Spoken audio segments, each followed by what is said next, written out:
This may be the single best card game that you've probably never heard of. Build a mob empire, consolidate your power with other mob families, and take control of District Noir.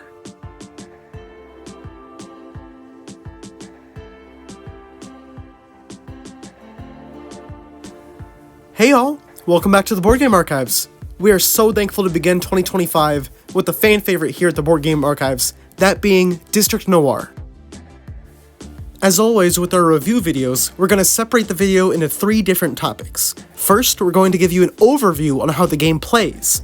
Then we're going to explain how we do our reviews here, and then we're going to do our actual review. So, without further ado, let's get started.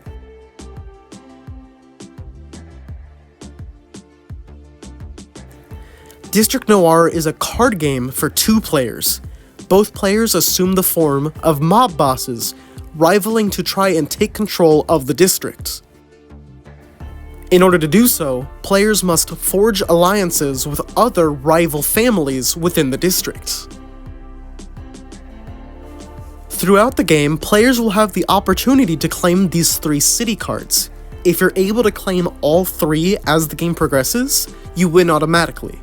Otherwise, the game will become one of math. These are Betrayal and Alliance cards. Once collected, these cards will subtract from and add to your score respectively. The number of points you will lose or earn respectively can be clearly seen in the top left and bottom right of each card. The other cards to look out for are these numbered cards, each signifying a different mob family in the region. There are going to be the same number of each card as there are on the card itself. So for instance, 5 cards, 6 cards, so on and so forth. Whoever earns more of a certain number gets that many points. So for instance, if you had 4 7 cards, but I only had 3, you would earn 7 points and I would get nothing. Also, for every combination of each card, 1 5, 1 6, 1 7, and 1 8, you earn 5 points. So for instance, if you ended the game with 3 5s, 3 6s, 4 7s, and 4 8s, because you had at least 3 of each card, you would earn 15 total points for those combinations. To start each game, you begin with this double-sided coin. Each player picks a side, and you flip the coin, preferably better than I did, and whichever side it lands on, that player gets to start. Make sure you shuffle your cards thoroughly, and then you're going to want to take the first 3 cards out of your deck. This is important because then you can end the game with an even number of cards per player. From there, you're going to hand each player a total of 5 cards. This will be your starting hand. Once each player has their 5 cards, lay out another 3 cards, but make sure these are face up. When the game begins, these will be your starting cards for both players. Once the round begins, both players will have 2 options. You could either put down 1 card, or as the game progresses, pick up the 5 most recent cards. Each round, you will put down cards 5 times, and you will pick up 1 time, up to 6 actions per round. Although you can draw your cards whenever you'd like within those 6 moves, it's best that you strategize when to take those 5 cards, because you're going to want to strategize the best possible cards to take. Each round will be 6 turns, and each game will have 4 rounds for a total of 24 turns. At the end of the game, lay out your cards so that you can see who has more of each. Now let's score this hypothetical. Look at the 5 cards in blue and the 8 cards in yellow. Both sides have the same number of these cards, meaning that there are no points for either player in this regard. Since the player on the left has more 6 cards in pink and 7 cards in orange, they earn 6 and 7 points respectively, giving the player on the left a 13-0 lead. Now let's look at the different alliance and betrayal cards on the fringes of the screen. For the left side, The alliance cards add up to 8 points, and the betrayal cards add up to 7. 8 minus 7 is 1, so instead of 13 points, the player on the left gets 14 points. On the right, meanwhile, there are a grand total of 8 points for the betrayal cards and 10 points for the alliance cards. So the player on the right gets a grand total of 2 points for all their points combined. Now, 14-2 sounds like a quite dominant performance for the player on the left. However, the player on the right has all 3 city cards, and as I mentioned before, if you have all 3 city cards, you win automatically. So although in a normal game the player on the left would have won by a landslide, the player on the right does win automatically. Each full game takes about 20 minutes or so, and so there is plenty of time for you to go back and play again, should you want to.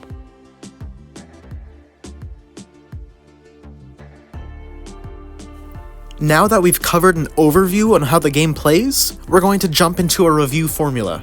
Here at the Board Game Archives, we review games on 5 different categories. Those being in no particular order: cost, time, aesthetics, gameplay, and accessibility.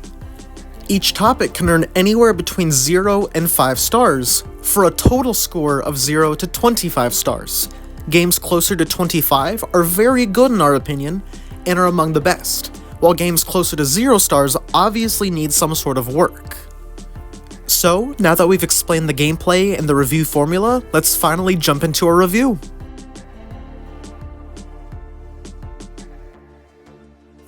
For accessibility, we like to look at how easy it is for an average Joe to pick up a game, open it up, and start playing. And for District Noir, we'd like to give a total score of 4 out of 5 stars for accessibility. This may be projection and it may be different for you depending on your experiences, but we did struggle just a little bit to understand the rules at first, and it took us a couple games and a couple run-throughs to fully understand how the rules worked. The most difficult thing for us to grasp was that whole idea of putting down cards 5 times but picking up once. We didn't really know how to best strategize that, and so we feel that that may be confusing for other people as well. However, it's not big enough of a problem to justify taking off multiple stars, so as a result, we feel that the accessibility is overall quite good. It is very easy to pick up this game and play overall. Replayability is exactly what it sounds like. Is this game replayable or not? And for that, we're going to give District Noir 3 out of 5 stars. We feel that this game isn't the most complex game in the world, and as a result, we feel that it isn't really worth playing over and over and over again. What this game is good at, though, is being short and simple. Let's say you have a little bit of time to kill and you want to do something fun while you have that time. Or, let's say you're on vacation and before you go to an event, you want to do something just to cool off a little bit. This game is perfect for those scenarios where you have a little bit of time to kill and you want to do something with that time. Or if you have a little bit more time, maybe you can play several rounds. This game is actually benefited in our mindset for being on the shorter side. While it isn't something that you're going to play all the time, it certainly serves its purpose overall. For aesthetics, we like to look at 2 different things. How does a game look, and how does a game feel? Now, typically for card games, we don't really like to give a very high aesthetic score purely based on the fact that it is only cards.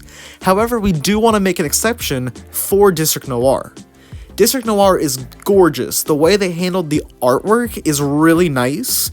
We love the way that it all looks. We love the way that color is implemented. It really helps everything stand out and contrast.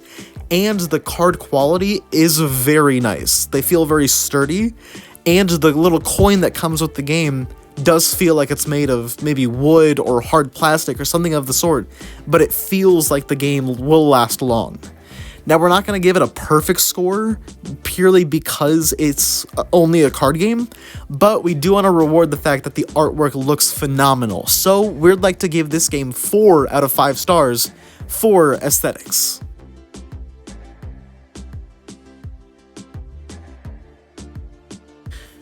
For time, we like to look at how quickly somebody can open up a game, play it, and then put it away. We're looking for a very good, sweet spot middle ground. Obviously, the games that are going to take maybe 5 to 10 minutes may be very quick, and then obviously we don't want to have games that are going to take us all day. We want a game whose time matches the skill and complexity of their gameplay. So for District Noir, we feel that it's very good time-wise. As we mentioned previously, the gameplay of this only takes about 20 minutes, making this a very good game for if you're traveling or trying to kill time or anything of the sort. With the idea of only 4 rounds per game, you can obviously play multiple games if you have more time to kill and you find yourself enjoying it, and as a result, we truly believe that that 20-minute period, although on the shorter side for games, works here. As a result, we feel it necessary to give District Noir 5 out of 5 stars for time.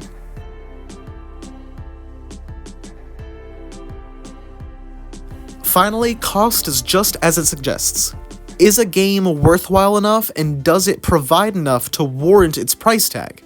Now, we got this game from our local game store for maybe $22 or $23, and regardless of which one specifically it is, we don't feel that it's fully fitting of that price tag. Ultimately, this is just a card game, and we don't really like higher prices on a card game. You can get a lot with $22 or $23, and so we question whether or not it really needs to be that high.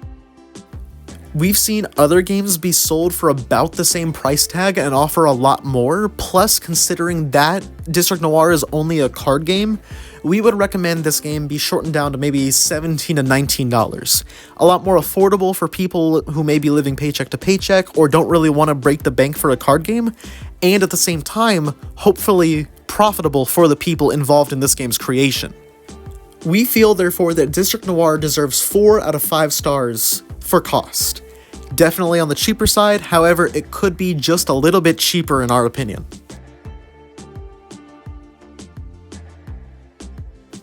And so overall, we're going to be giving District Noir 20 out of 25 stars. We feel that this is a very solid game for what it's trying to do. We do have a few gripes with the gameplay not being the most replayable and the cost being just the tiniest bit too much, but overall this is a very solid game and we love bringing it with us on vacation. This isn't necessarily a game that you're going to be playing over and over and over, but it serves its role so well. It can start a game night, it can be taken with you on vacation, it could kill time. It serves so many different functions and it's really fun and looks beautiful. So overall, we feel that this may be one of the best card games on the market right now. As always, thank you so much to each and every one of you, especially the people who have gotten this far into the video. We really enjoy making this sort of content, and we are ready to start tackling 2025 and creating even more content for you. So feel free to like, comment, and subscribe, and stick around for what else we have in store.